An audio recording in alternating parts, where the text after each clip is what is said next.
It was the most dangerous fire in human history, and you could not see it. You could not smell it, or feel its heat, or hear it burning. It made no sound at all, but if you stood too close to it, it would quietly rewrite the cells of your body, and days later, you would die from the inside out. It started at 23 minutes past 1 in the morning, on the 26th of April, 1986, at a power station in the Soviet Union called Chernobyl. And the most frightening part of this story is not the explosion. It is what the men in charge did next, because their first instinct, faced with the worst nuclear accident in history, was not to sound the alarm. It was to insist that nothing had happened at all. This is the story of a catastrophe the Soviet Union tried to keep secret from its own people and from the world, a secret so vast it drifted across a whole continent before anyone would admit it was real. And it is the story of how that single lie helped bring down an empire. To understand what was lost, you first have to see what was there. 2 miles from the reactor stood a town called Pripyat, and it was meant to be perfect. Built in the 1970s for the workers of the power plant, Pripyat was a showcase of the Soviet future. Wide boulevards, modern apartment blocks, a river beach, a brand new amusement park. Almost 50,000 people lived there, and the average age was just 26. It was a young, proud, optimistic city, and at its heart hummed the reason for its existence, the Chernobyl nuclear power plant. 4 massive reactors generating electricity for millions. Those reactors were a Soviet design called the RBMK. They were powerful and they were cheap, but they carried a flaw, a dangerous quirk in the way they behaved at low power that could, under the wrong conditions, cause the reactor to suddenly surge out of control.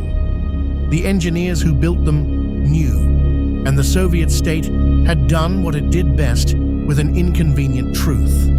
It had stamped the flaw classified and told no one who actually ran the machines. There is a bitter irony at the center of this disaster. The accident happened during a safety test. The engineers wanted to answer a reasonable question. If the plant lost power, could the spinning momentum of its own turbines keep the vital cooling pumps running for the few seconds before the backup generators kicked in? It was a sensible thing to check, but the test was delayed again and again until it fell to the night shift, a team that had never been trained to run it, working from a hastily rewritten plan, late on an April night. To perform the test, they had to lower the reactor's power, but it dropped too far and too fast. Deep inside the core, the reaction began to choke on its own byproducts, a process the operators called poisoning. The reactor was now unstable, sluggish, fighting to stay alive. By every rule of caution, they should have shut it down and waited a full day. Instead, under pressure to finish, they pulled out control rod after control rod to force the power back up. They did not know it, but they were setting a trap, and they were standing inside it. At 23 minutes and 4 seconds past 1 in the morning, they began the test. 40 seconds later, alarmed by what they were seeing, an operator reached for the button that was supposed to make everything safe. It was labeled AZ5, the emergency shutdown. Pressing it drove all the control rods down into the core at once to smother the reaction. On any normal reactor, this is the ultimate safety move. But this was an RBMK, with the flaw the state had hidden. For a fraction of a second, as those rods entered the core, their design did the exact opposite of what it should have. Instead of stopping the reaction, they spiked it. The power surged to perhaps 100 times the reactor's maximum in an instant. The fuel shattered. The cooling water flashed to steam, and the pressure tore the reactor apart from within. A colossal explosion blew the reactor's 2,000-ton steel lid clean through the roof of the building. Seconds later, a second blast followed, and now the core of a nuclear reactor lay open to the night sky, burning and pouring its invisible fire straight up into the air. Here is where the true catastrophe began, not with the physics, but with the human beings who refused to believe them. The men in charge that night could not accept what had happened, because in their world, it was impossible. An RBMK reactor could not explode. So when their instruments went blank and chunks of black graphite lay scattered across the grounds, graphite that could only have come from inside the core, they told themselves and their superiors that the reactor was intact, that there had been a smaller explosion somewhere else, that the situation was under control. Radiation detectors were pushing past their highest readings, and they were dismissed as faulty. A worker who reported seeing the reactor hall open to the sky was not believed, and so, acting on a lie they told themselves, they made a fatal decision. They sent men toward the most radioactive place on the planet and left 50,000 sleeping civilians exactly where they were. The first to answer were the firefighters. They arrived within minutes to battle the blazes on the roofs, and they climbed up there with hoses and courage and almost no idea what they were truly facing. No one had told them about radiation. They were fighting what looked like an ordinary industrial fire. Some of them picked up pieces of the strange black rubble with their hands, not knowing they were holding fragments of the reactor's core, each one radiant enough to kill. They described a metallic taste in their mouths, a warmth on their skin like sunburn in the dark. Within hours, the strongest of them were vomiting and collapsing. They were flown to a special hospital in Moscow, and there the doctors watched something few had ever seen: acute radiation syndrome running its course. The men's skin darkened and blistered. Their bodies, cell by cell, came apart.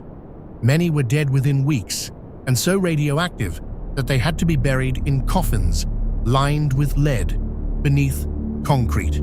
They had walked into the invisible fire so that others would not have to. Most of them never knew that was what they'd done. And through all of it, Pripyat went on living. This is perhaps the hardest part of the whole story to sit with. For a day and a half after the explosion, the city carried on as normal. Children went to school, people shopped and married and sat out in the unusually warm spring weather, some of them on a footbridge with a clear view of the burning plant, watching the pretty colored glow in the air, not knowing the breeze was dusting them with radioactive fallout. The authorities said nothing. To evacuate would be to admit there was something to evacuate from. Finally, 36 hours too late, the buses came, more than 1,000 of them. Residents were told to bring papers and food for 3 days. Most locked their doors behind them, expecting to return within the week. No one ever moved back, and by then, the secret was already loose. A radioactive cloud had risen from the ruin and drifted north and west across Europe, until, in Sweden, more than 1,000 kilometers away, alarms began shrieking at a nuclear plant where the workers could not find their own leak. They traced the contamination back on the wind to the east. And that is how the world learned the Soviet Union's secret, before the Soviet Union would say a single word. The reactor was still open, still burning, still throwing poison into the sky. Closing that wound would take one of the largest and most sacrificial operations of the 20th century. An army of ordinary people the Soviets called the liquidators. In the end, there were more than 600,000 of them. Helicopter crews flew directly over the glowing core to drop thousands of tons of sand, clay, and boron onto the fire, absorbing lethal doses with every pass. Coal miners were brought in to dig a tunnel beneath the reactor by hand in suffocating heat to keep the molten core from burning down into the groundwater. And then there was the roof, littered with chunks of core so radioactive that the remote-controlled robots sent up there simply died, their circuits scrambled by the radiation. So they used men. They called them bio-robots. Wrapped in improvised lead aprons, each one was allowed onto that roof for about 90 seconds, just long enough to sprint out, hurl a few shovelfuls of debris back into the hole, and run. 90 seconds, a lifetime's safe dose of radiation, and then the next man.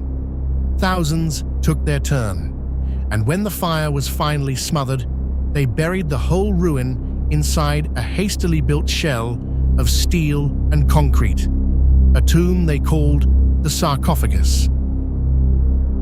So, what did it cost? That question has never had an honest answer. And that too was by design. The official Soviet death toll was 31. But that number counts only the first responders who died within weeks. It says nothing of the liquidators who died young in the years that followed, or the cancers seeded across a continent, or the children who drank contaminated milk. Serious estimates of the eventual toll range from 4,000 into the tens of thousands, and the truth is no one will ever know, because the state that caused the disaster spent years hiding the data that might have measured it. There was a trial, but it put the plant's operators in the dock and kept the reactor's secret floor sealed away so that the men could be blamed and the system spared. And yet the lie had finally cracked open. The Soviet leader, Mikhail Gorbachev, later said that Chernobyl, more than his own reforms, was the real turning point. The moment the machinery of secrecy failed so completely in front of the whole world that it could never fully be trusted again. Many historians now argue that the wound at Chernobyl was one of the first that killed the Soviet Union itself. Today, a circle of land nearly the size of a small country sits empty around the ruin. They call it the exclusion zone, and it is one of the quietest places on Earth. Pripyat still stands inside it, frozen at the moment everyone fled. The amusement park's Ferris wheel has never turned. It was due to open days after the disaster. Classrooms sit full of dust and small abandoned shoes. Nature has flooded back into the empty streets, indifferent to the poison still in the soil. And over the reactor itself now stands a vast new arch of steel, the largest moving structure ever built on land, sealing the tomb for another 100 years. It is a monument to a single, terrible lesson. A government that fears the truth more than it fears a catastrophe will, in the end, be handed both. The reactor did not have to kill the way it did. The city did not have to be poisoned in its sleep. Almost every death that followed the explosion came not from the atom, but from the silence, from powerful men deciding that their people were safer not knowing. And that is the question this frozen city leaves hanging in its radioactive quiet. How many other disasters have we never heard about? Because someone, somewhere, decided we were better off in the dark. If you want the secrets of the last century brought into the light, subscribe to CipherGlass. We are decrypting the 20th century, one file at a time.